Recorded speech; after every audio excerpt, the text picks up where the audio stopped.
श्री आचार्य अपन में नंबर 9007543767। आज है 5 नवंबर 2020। तो अगर मेरा वीडियो आप लोग पहली बार देख रहे हो तो ये मेरा रिक्वेस्ट है कि आप फेसबुक में जाओ, ये जो स्पेलिंग है इस स्पेलिंग को लेकर जाओ तो आपको मेरे हर वीडियोस का जो अपडेटेड वर्जन है यूट्यूब के लिए उसका लिंक दिया जाता है। वहाँ पर क्लिक करने से आप यूट्यूब चैनल पे जा सकते हो और करंट वीडियोस और जो मेरा ख्यालात है वो भी जान सकते हो। और एक रास्ता है कि ये जो वीडियो देख रहे हो यहाँ पर कनाश्री आचार्य लिखा हुआ है, यहाँ पर क्लिक करने से आप डायरेक्टली मेरे चैनल पे जा सकते हो। तो आज का टॉपिक जो है वो ये है कि मैं ये कहूँगी कि टॉपिक का नाम ऐसे कहती हूँ कि ये जो कौरव है महाभारत में, कौरव के मौत के जिम्मेदार कौन? कौरव के मौत के जिम्मेदार कौन? श्री कृष्ण? चलो ढूंढते हैं। पहले बता दो जी, ये श्राप जो होता है ना, कभी ये जो ब्लेसिंग्स होता है, श्राप होता है, आशीर्वाद श्राप जो होता है, ये एकदम फालतू नहीं है और एकदम यूजलेस है, वैसा भी नहीं है। तो पहले एक कहानी को दोहराते आए कि जब चिरहरण हुआ था, मतलब द्रौपदी का वस्त्र हरण के टाइम पर द्रौपदी उस कौरव को श्राप देने गई थी। श्राप देने ही जा रही थी, तब गांधारी ने रिक्वेस्ट किया कि आप श्राप मत देना। तो उतना ये बड़ी होकर द्रौपदी को श्राप देने से मना करती है। अर्थात इस श्राप का, कर्स का एक फल होता है, ये शास्त्र में भी कहा गया है। अगर कोई फल नहीं होता श्राप का तो गांधारी क्यों कहती? तो ये जो श्राप देने के लिए मना किया, द्रौपदी ने नहीं दिया। फिर द्वारकानाथ मतलब श्री कृष्ण को जब बुलाया गया तो वो दोस्त होकर, द्रौपदी का दोस्त ही थे। श्री कृष्ण हमेशा हर किसी का दोस्त ही होते हैं। तो कभी ऐसा नहीं सुना कि श्री कृष्ण को कोई बाबा कह रहे हैं। महादेव को बाबा कहते हैं कि, लेकिन अभी तक नहीं सुना कि कृष्णा बाबा। नहीं सुना मैंने। आपने सुना? अच्छा, तो श्री कृष्ण को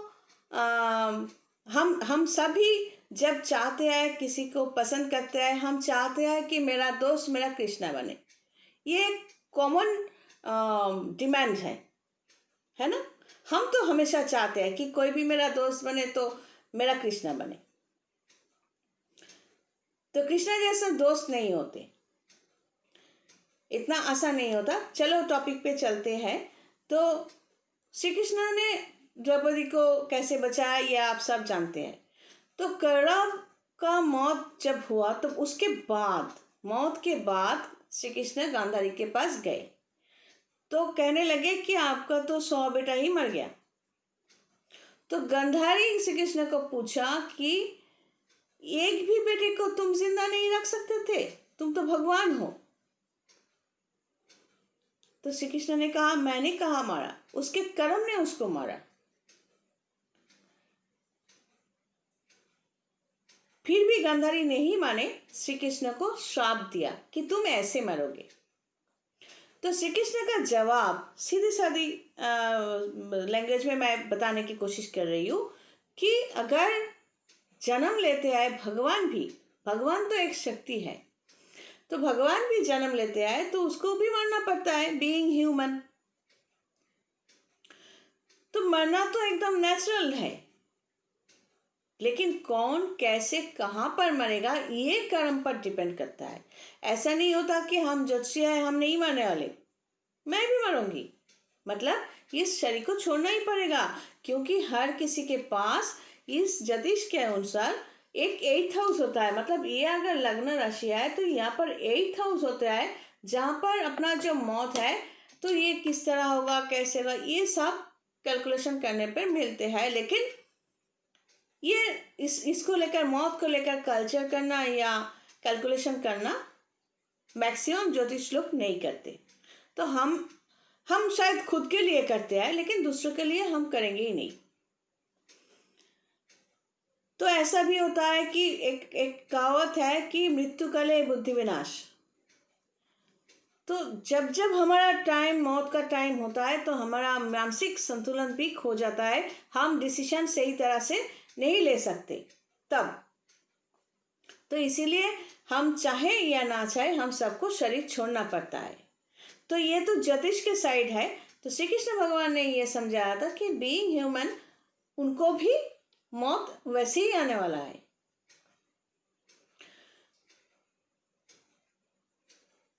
तो यहाँ पर सवाल, मैं मेरे तरफ से सवाल क्रिटिसाइज कर रही हूँ कि तो श्राप, जब एक औरत का वस्त्रहरण के टाइम पर तुम्हारे बेटे ने वस्त्रहरण करने पर लगे हुए थे भरे सभा में, तब द्रौपदी को श्राप देने से क्यों मना किया? क्योंकि अब गांधारी को पता था कि एक अच्छा आत्मा अगर अच्छा है तो उसका श्राप काम आता है। तो हो भी सकता है द्रौपदी ने मुंह पर नहीं बोला, किंतु उसका, द्रौपदी का जो हाय, जो अंतर से हाय जो है, वो तो लगा ही होगा, इसीलिए मर गया होगा कौरव। मुंह से श्राप नहीं दिया, लेकिन अंदर से तो दिया होगा, जो दिखाई नहीं दिया और जो किताब में लिखा भी नहीं है। तो गांधारी ने अगर द्रौपदी के उस टाइम पे श्राप देने से मना किया, तो फिर खुद क्यों दिया श्री कृष्ण को? श्री कृष्ण ने तो कोई अन्याय नहीं किया था कौरव को मारकर। श्री कृष्ण का सवाल ये था कि जब पांडु राजा को राजा बनना था, तो धृतराष्ट्र राजा बन गए वही चालाकी से। जब 5 भाई अपने आप खेलते थे, उनमें क्वालिटी था, वो लोग आगे बढ़ने की कोशिश करते थे, अपने आप को लेकर मस्त होते थे, तो ये कौरव को जलन होने की वजह से कौरव हमेशा पीछे पड़ता था, टॉर्चरिंग करता था। तब आप लोग माँ बाप कहाँ थे? धृतराष्ट्र गांधारी कहाँ था? तो ये बदतमीजी, ये बदमाशी को पैम्पर करते करते करते करते तो यहाँ तक पहुंच गए वो कौरव कि वस्त्र हरण तक आ गए।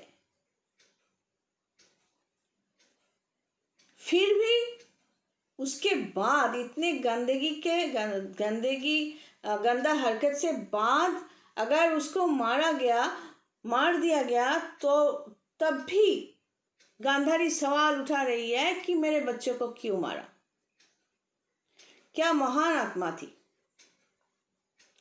और धृतराष्ट्र वो देख नहीं सकता, अच्छा सुन नहीं सकता था क्या?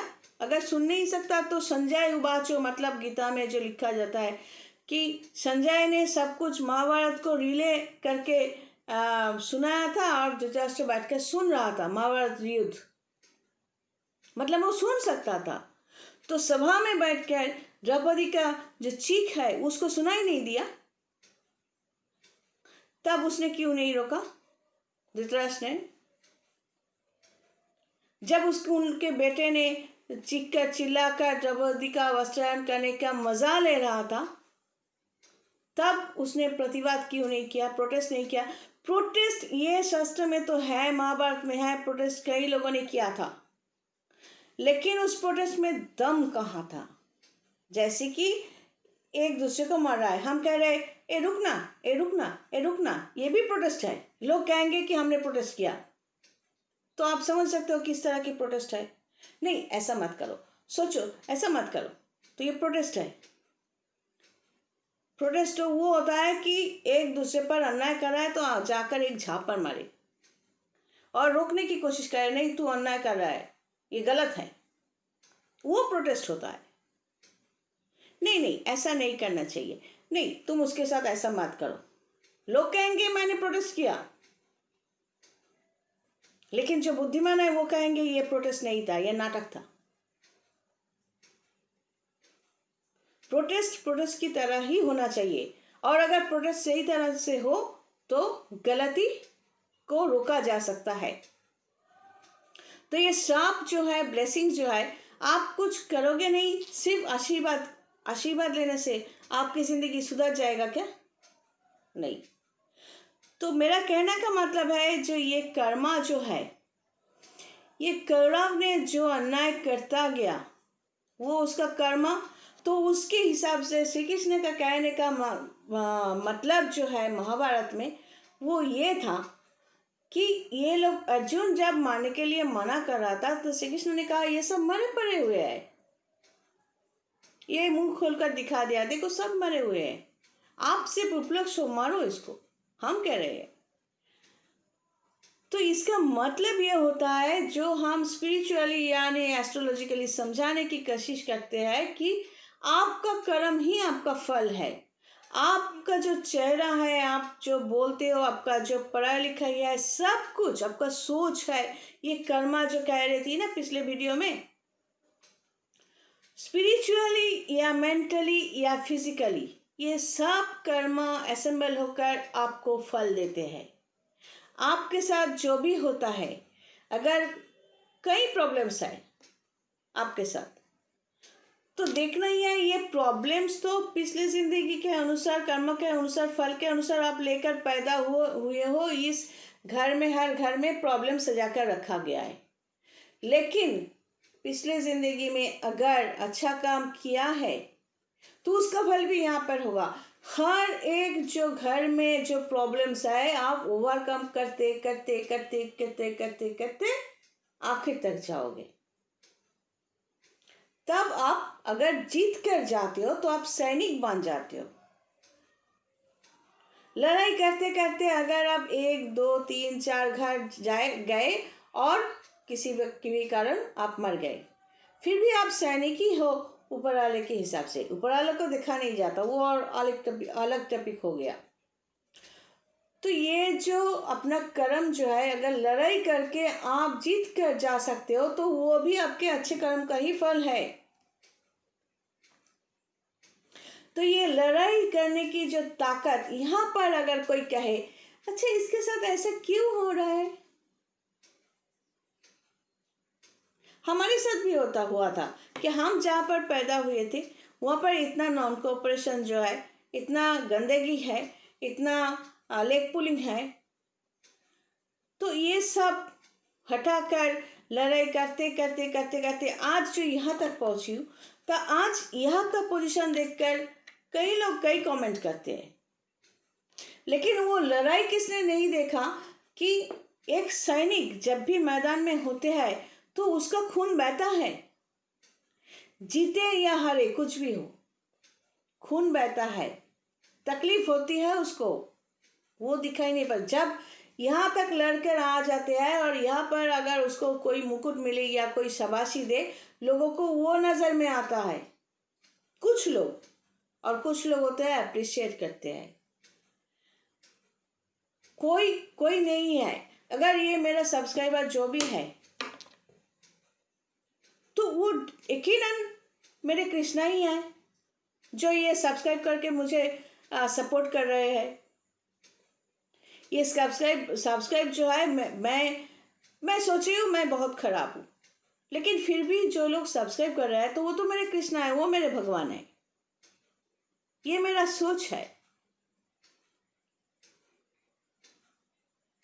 ये जो मानसिक सोच है, मैं ये भी तो सोच सकती हूँ कि ये तो सब्सक्राइबर है, कोई नहीं है। नहीं, ये सोचने के ढंग जो है, और यही जो सोच करने का way of thinking, way of my activities, ये जो इतने सालों से मैं यहाँ तक हूँ, हर एक क्लाइंट के लिए जो डेडिकेशन, ये लड़ाई एक के बाद एक घर को ओवरकम करके यहाँ तक लाया गया। तो ये लड़ाई जो है, ये जो 10th हाउस है, कार्मिक हाउस, वो जो होते हैं, तो उसको परफॉर्म करने के लिए हमारा लड़ाई जो है, ये लड़कर यहाँ पर तक आना, मौत तक जाना, इसमें गाइडेंस होनी चाहिए या खुद को क्रिटिसाइज करके आगे बढ़ना चाहिए।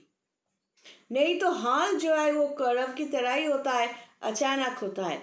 क्योंकि एक महाभारत ही ये मिसाल है, एक एग्जाम्पल ऐसा है जहाँ पर दिखाया गया कि ये मैं सोचती हूँ इस तरह, बुरा मत मानो,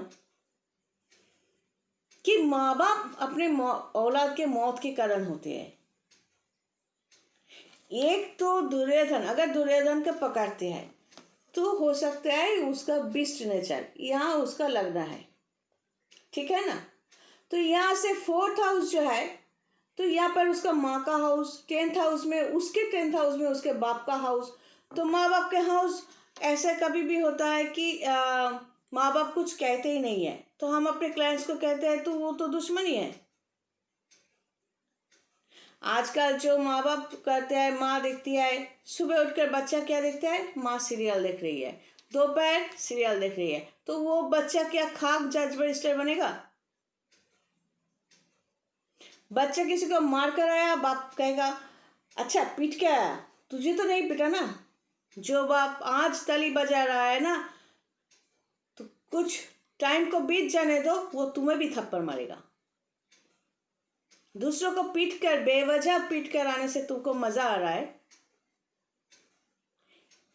एक सीड है, एक बीज को आप जिस तरह चाहो उस तरह बना सकते हो, थोड़ा बहुत सॉर्ट ऑफ कुछ जेनेटिक नेचर तो उस पर होगा ही। जैसे कि मैं पेड़ के बारे में कहा ना, कि जिस पेड़ का, जो पेड़ क्वालिटी प्रोडक्ट देता है, फल देता है, तो उसमें उस बीज में क्वालिटी ही होगा, वहाँ पर क्वांटिटी इतना नहीं होता। और जिसमें क्वांटिटी होता है तो उसमें क्वांटिटी होगा, क्वालिटी इतना नहीं होगा। तो दोनों मिलाने का काम जो है, कुछ माँ बाप का भी जिम्मेदारी होते हैं, और माँ बाप का कर्म का फल भी अपने बच्चों को भी भुगतना पड़ता है, ये भी सच है। इस तरह कई एग्जाम्पल्स हमारे शास्त्र में है। अगर कोई कहे कि हम साधना करना चाहते हैं, अच्छा क्या साधना करोगे? नहीं, माँ काली, तारा माँ, कामाक्षा माँ ये फेस करती हूँ ना तो बोल रही हूँ। अच्छा, कहाँ कैसे करोगे? कई ऐसा कोई मंदिर है बहुत फेमस है, तो वहां पर जाके वो देवी मिलेगा क्या? उस देवी का अंश किस टाइम पे क्या अंश कहाँ पर गिर गया, तो वो लेकर अभी क्या करोगे? रिलीजियस जगह है, वहां पर जाने पर मन अच्छा होता है, वहां तक ठीक है।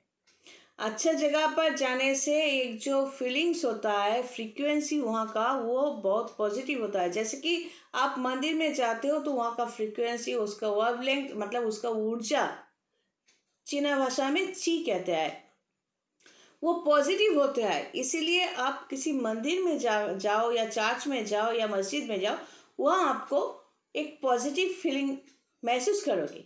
और ग्रेवयार्ड में, कब्र खाने में जाओ, शमशान में जाओ, आप पॉजिटिव नहीं बन सकते। आपके अंदर ये मेंटल एक ट्रॉमा आपको ग्रैब करेगा। तो ये जो अपने जिंदगी में ये कौरव जो है, दुर्योधन जो है, वो जैसा था वैसा था। लेकिन अगर उसको उसको द्रोणाचार्य बोलो या उसके माँ बाप बोलो, गांधारी बोलो, धृतराष्ट्र बोलो, इन लोगों से उसको कोऑपरेशन मिल जाता, शायद उसको इस तरह एक वीर, दुर्योधन एक वीर भी था, योद्धा था, बहुत अच्छा था। मतलब युद्ध में, मैदान में वो बहुत ही अच्छा था। तो उन लोगों को क्वालिटी होने के बावजूद इस तरह मरना नहीं पड़ता, क्योंकि because of their character and characteristics.